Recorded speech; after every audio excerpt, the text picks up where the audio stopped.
जब उस्ताद जी ट्रक लेकर निकले तो मैं बहुत ही एक्साइटेड था।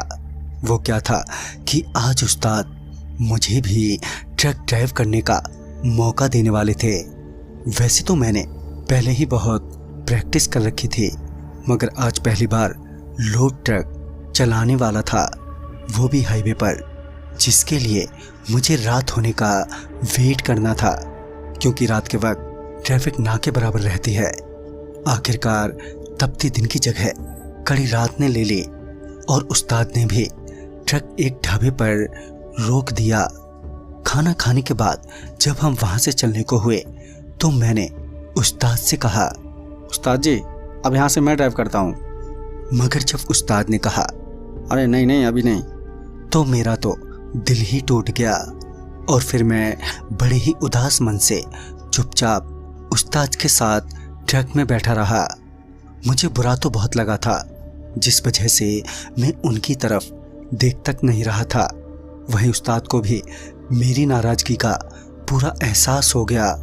फिर एक मोड़ पर जब हमारा ट्रक पहुंचा तो उस्ताद ने कहा, अभी बाहर मत देखना। मैं तो पहले से ही नाराज हुआ बैठा था, जिस वजह से मैंने उनकी बातों पर जरा सा भी ध्यान नहीं दिया। ट्रक अभी उस मोड़ को क्रॉस कर ही रही थी कि मुझे ऐसा लगा कि मैं किसी बर्फ के गोदाम में बैठा हुआ हूँ। ठंड इस कदर हो रही थी कि मेरे दांत कटकटाने लगे थे। ट्रक से झांका तो दो लोग रोते हुए नजर आए, जिनकी गर्दन उनके धड़ से लटकी हुई थी, जिसे देखकर मैं थोड़ा घबरा गया। मैंने उस्ताद को आवाज देते हुए कहा, उस्ताद वो देखो जरा। मैंने इतना कहा ही था कि तभी मेरी आंखों में कुछ चला गया, जिस वजह से मैं अपने दोनों आंखों को मसलने लगा। और जब मैंने आंखें मसलना बंद किया तो पाया कि मैं ड्राइवर सीट पर बैठा हूँ।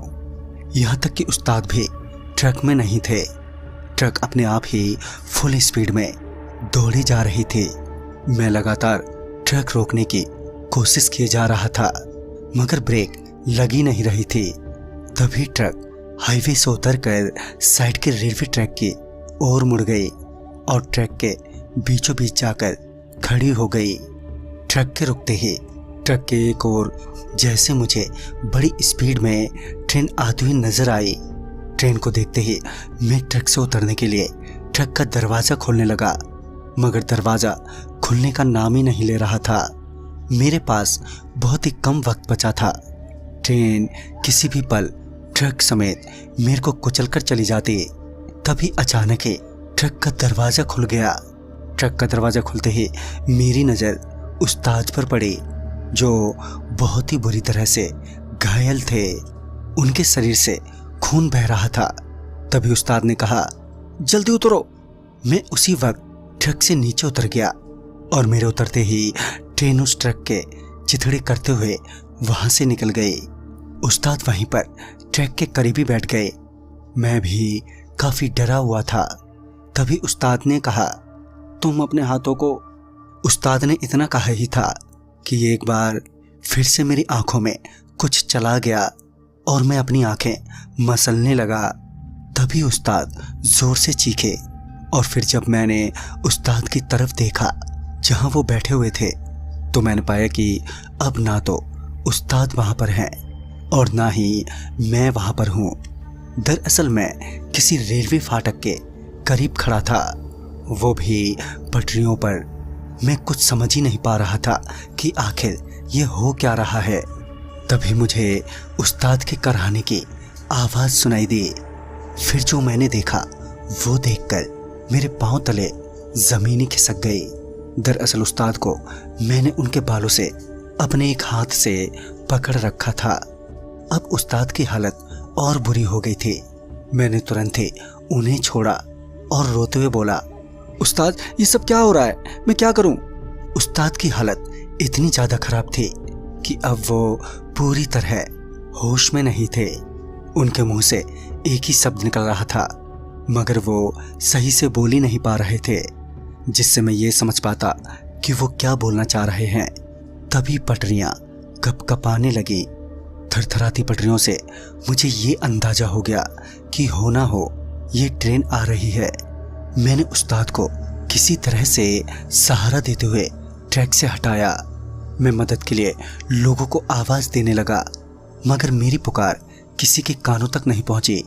तभी उस्ताद ने कहा, अपनी आंखें मत मसलना, चाहे कुछ भी हो जाए। मैं उनसे पूछने ही वाला था कि ऐसा क्यों, कि फिर मुझे ऐसा लगा कि मेरी आंख में कुछ चला गया है। मैं फिर से अपनी आंखें मसलने लगा। मैं अभी आंखें मसल ही रहा था कि मुझे एक चीख सुनाई दी। फिर जब मैंने सामने देखा तो पाया कि मैं किसी फ्लाईओवर के ऊपर बिल्कुल किनारे पर खड़ा हूँ। फिर जब नीचे देखा तो वहाँ उस्ताद नीचे गिरे पड़े थे। वो अब बिल्कुल भी हिलडुल नहीं रहे थे। चारों तरफ खून ही खून फैला हुआ था। तभी किसी ने मुझे पीछे की ओर खींचा और वहाँ पर तभी कुछ लोग आ गए। उन्होंने मेरे हाथ पैर बांध दिए। वो आपस में कह रहे थे कि मैंने उस्ताद को फ्लाईओवर से नीचे फेंका है। इतने में पुलिस भी आ गई और मुझे कत्ल के आरोप में गिरफ्तार कर लिया। फिर उन्होंने कानूनी कार्रवाई की और मैंने उन्हें सारी बात बताई, मगर वो सभी बातें किसी काम की नहीं थी और मुझे लंबी सजा हुई।